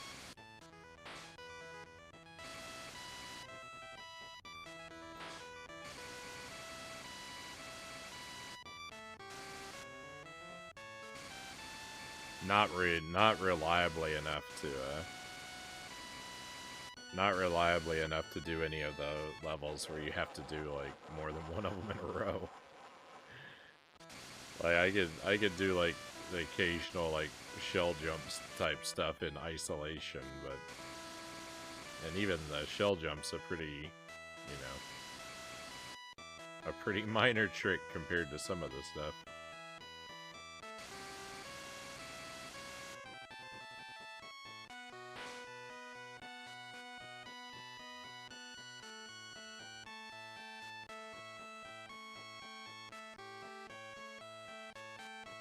There are umbrella-based fighting styles in the world, Omega says. Every hour you spend on this game is another level of red your lightsaber will be when you submit to the dark side. Hey, Magic Sun, welcome in. This game looks fun, not gonna lie. You're not the first person to,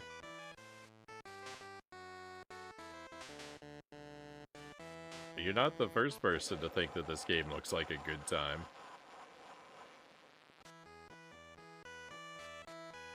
After playing it for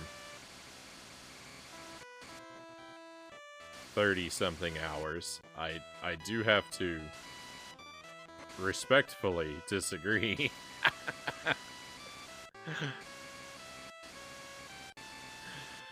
I stopped having fun with this game about 30-something hours ago.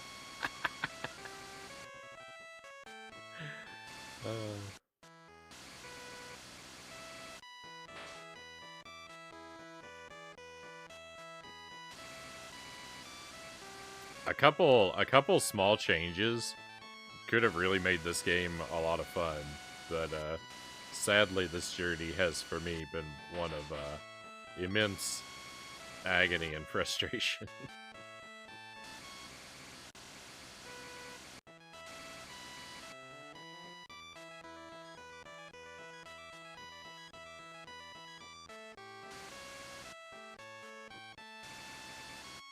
I bet when you sleep, your brain will wire a way for you to beat this the next day.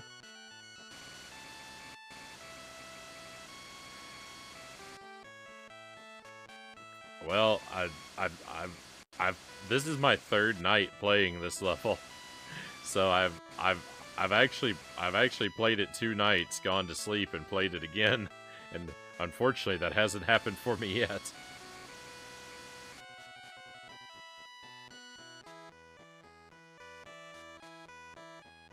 There's always hope, I suppose. What's the name of this game? This is a game within a game. The overall game is called Austin Powers Welcome to My Underground Lair. And this game within it is called Knievel. Like as in Evil Knievel. Which, this game is actually a reskin of a Game Boy Color game called Evil Knievel. It's not this isn't a unique game. This is a Dr. Evil themed reskin.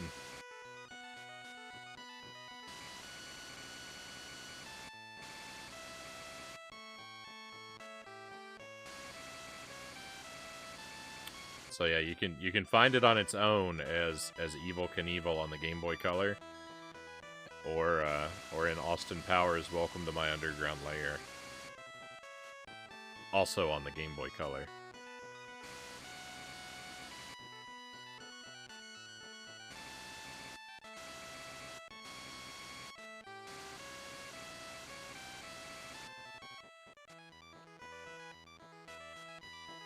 If you do choose to track it down and give it a try, I hope you have a much better time with it than I do, than I've been having. Dragon and Tiger umbrella form, Omega says. Shaolin through clouds, and the Victorian umbrella defense. I've learned something today. Origami Vivian, welcome in. Thank you for joining us. How many hours has it been now? I've lost count. I think it's just over 30. I think we're over 30, but under 35.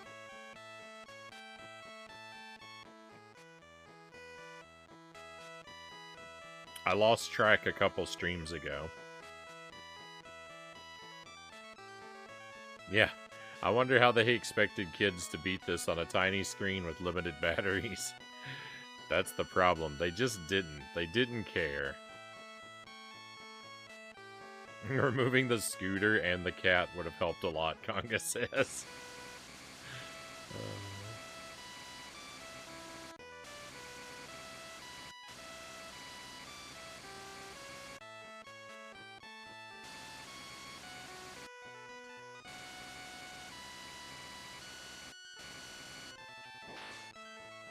Oh, we got the cat food for the second, maybe third time tonight.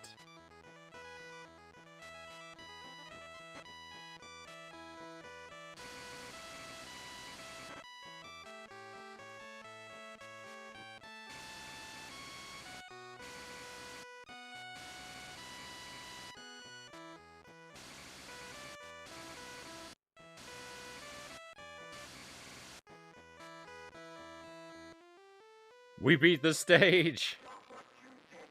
We did it! Oh my goodness. We finally cleared another stage! Unbelievable! 4 hours well spent tonight! Oh my goodness, I gotta save before anything happens.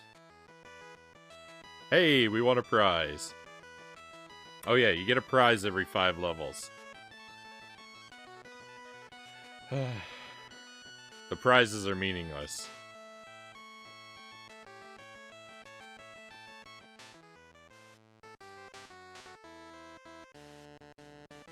Alright.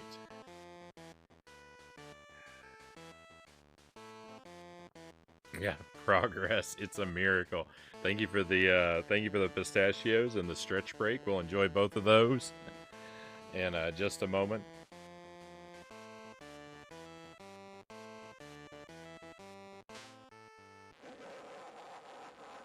Alright, it looks like we have a... It's probably another sort of laboratory type theme. It looks like a bank vault in the background, though. They made the coins a different color. I guess... Well, I don't know why.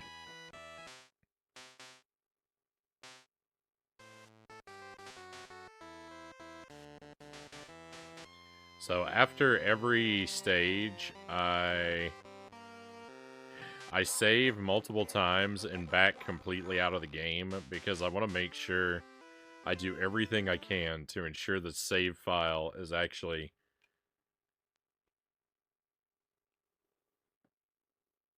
exists.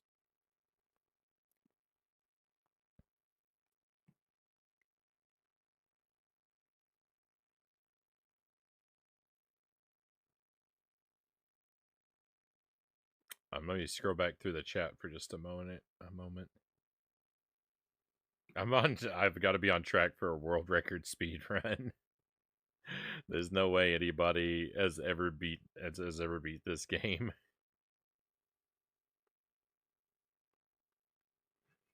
Apparently there's I've heard that there's a playthrough on YouTube where someone does it rather quickly.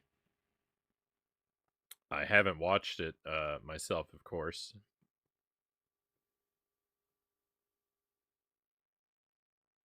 But there may be one person out there who's extremely good at the game.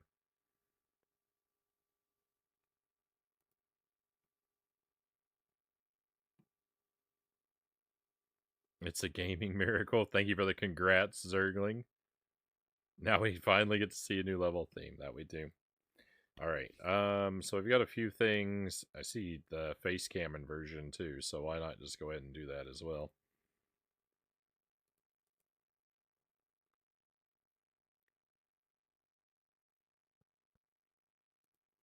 And let's do our stretches before our pistachio. So, stretch break.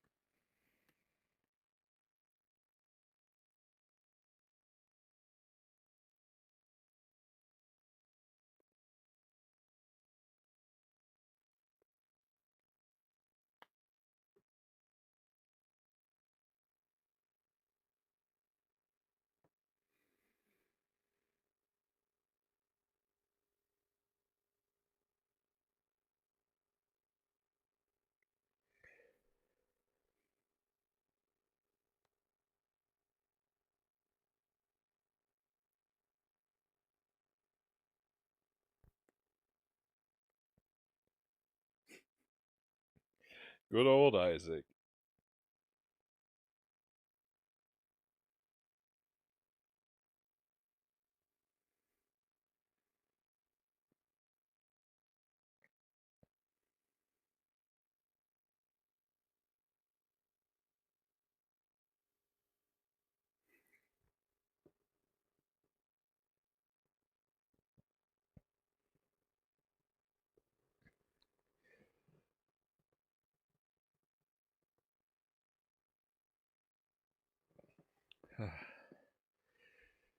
In the 1960s, they did an experiment where they made a group of college students press a button when another student didn't do what they were told. When they pressed the button, the other had to play this game for between 5 and 40 minutes, depending on the severity. To this day, it's considered one of the cruelest experiments of all time. Oh.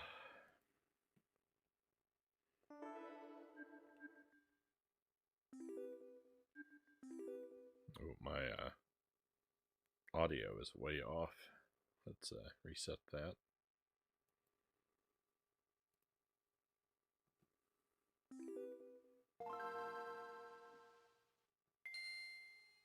I need to go buy an umbrella.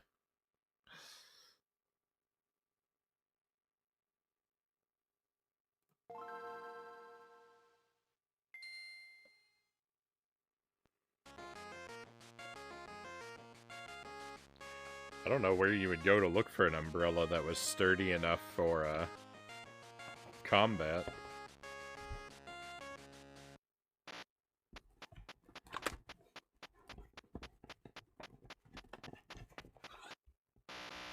Alright, so this time we will have the chili lemon pistachios.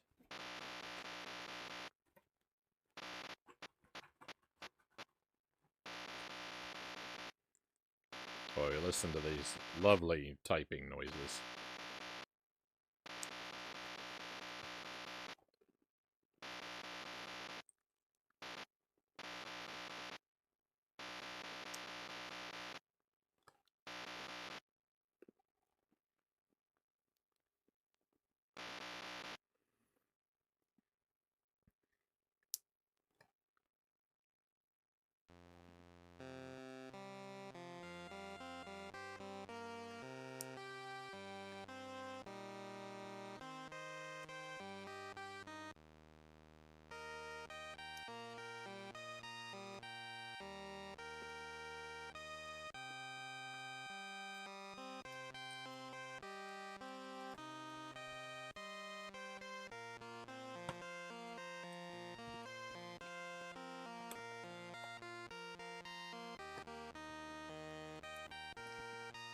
Don't bring your umbrella to a gunfight. That's what I always heard.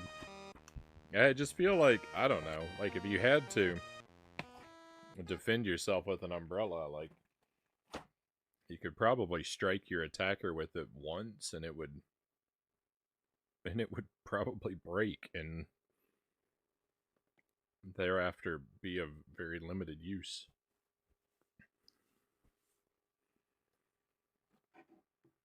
Maybe potentially lethal if you used it right, but